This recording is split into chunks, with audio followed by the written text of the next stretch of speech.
In the 1970s, why did the British food writer and TV chef Delia Smith tell her readers to go to a pharmacy? I'll say that again. In the 1970s, why did the British food writer and TV chef Delia Smith tell her readers to go to a pharmacy?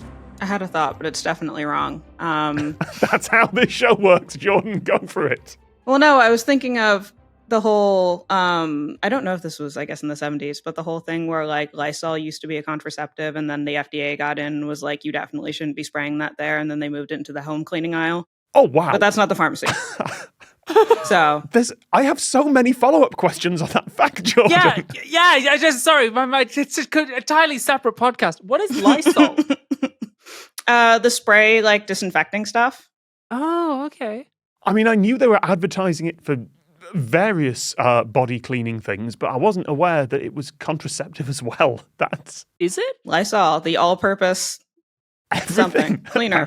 For the avoidance of doubt, and just in case any of our audience are particularly gullible, that is a bad idea. Don't do that. Yeah, like Joe Rogan, you're just like, Jimmy, can we fact check that? Exactly. I'm just looking at Matt, the producer, and no, absolutely not. He's got a can in the booth. He's just Wait, that's what I do. You guys aren't putting Lysol. No, I just have the implant. That solves my problem. Yeah, it's not a problem I have for other reasons. Okay, so one thought, similar, sort of. One of the ingredients turned out to be poison. It's a good, yeah. Maybe not. You don't seem very excited about that. You would probably have to go to the doctor and not the pharmacy. Yeah, I guess maybe if there was like a very rich recipe she made, maybe she was in like one step down from poison. If they got heartburn a lot, did she maybe say you should go and you should get this from the pharmacy? Did, like, MSG used to be sold in the pharmacy? Oh. Or something like that? That's close, Jordan. It wasn't MSG, but you're right that she was telling them to go there, not to fix something with their bodies, but to find an ingredient. So my guess was going to be, you know how sometimes you tie up Christmas turkey or a roast with twine? My guess was going to be, was she sending them out for dental floss to do that? I mean, it feels like that's the right era for it, but in this case, no. It's something we'd all find in grocery stores today. But back then... Oh, but back then it was an ingredient in food that was, interesting.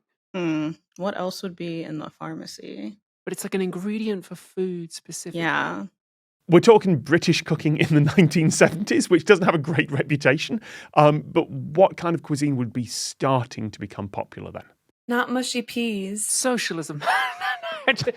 I feel like there were 3 simultaneous insults to British cuisine happening there. So you know what? We'll go around the table and get your jokes done. I was going to be like seasoning. I don't know. Annie? I was just saying it can't be mushy peas because those were around before. And those were definitely never prescription only. Although, to be fair, this wasn't prescription only, but it would have been found in the pharmacy. Is it alcoholic? It's not. No. No, it's not alcoholic. Okay. It's not alcohol. In fact, it's something that honestly has very few harmful properties at all. I'm thinking baking soda, but I don't know why that would be in the pharmacy. Oh, that's a good guess. Some kind of like chemical reagent that's used for baking. Yeah. Something that causes like yeast? I'm keeping quiet in a minute. Just in the 1970s in Britain, Mediterranean cooking and the Mediterranean diet was starting to come into fashion. These were starting to appear in recipes. Are you telling me that you couldn't get tomatoes except from the pharmacy? I was about to say, like, olives? Oh, Jordan, you're close. Really? Really? What's close to an olive but not an olive? Olive oil? Olive oil.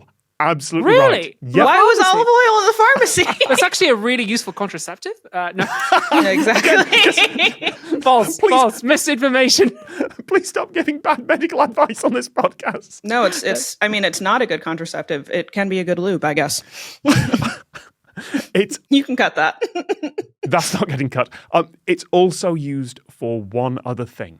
And I suspect we have 3 people on this podcast who are a bit too young to remember this being an option. I vaguely remember it. It's the sort of thing my parents or grandparents would have used olive oil for. Why was it in the pharmacy? Was it like for diapers, diaper rash? Oh, yeah, good thought. I was going to go with hair washing. If you don't know, you won't get this. It was for cleaning out earwax and ear infections and for indigestion. if you want to soften earwax, olive oil is a very good way to do that. But it wasn't used in cooking in Britain before about the 1970s. So when Delia Smith wrote her first cookbooks that use that as an ingredient, they said go to the pharmacy. Oh, so people would, olive oil, the thing that we use for softening our earwax, but they wouldn't think the thing that we use for cooking. What did they, just lard they used? Vegetable oil, lard, beef dripping, whatever was around. That the idea that you could have a healthy, in quotation marks, oil to cook in was kind of foreign to Britain before about the 1970s. Huh. Well, in the US too, olive oil used to be in the international foods aisle. My grandparents told me about that recently, and I was shocked. Really? Going to the international foods aisle in like different regions is one of my favorite pastimes. Like when you're traveling and you're like, what do you consider to be international? The British aisle is always HP sauce and baked beans. Always. So yes, in the 1970s, Delia Smith told her readers to go to a pharmacy to buy olive oil.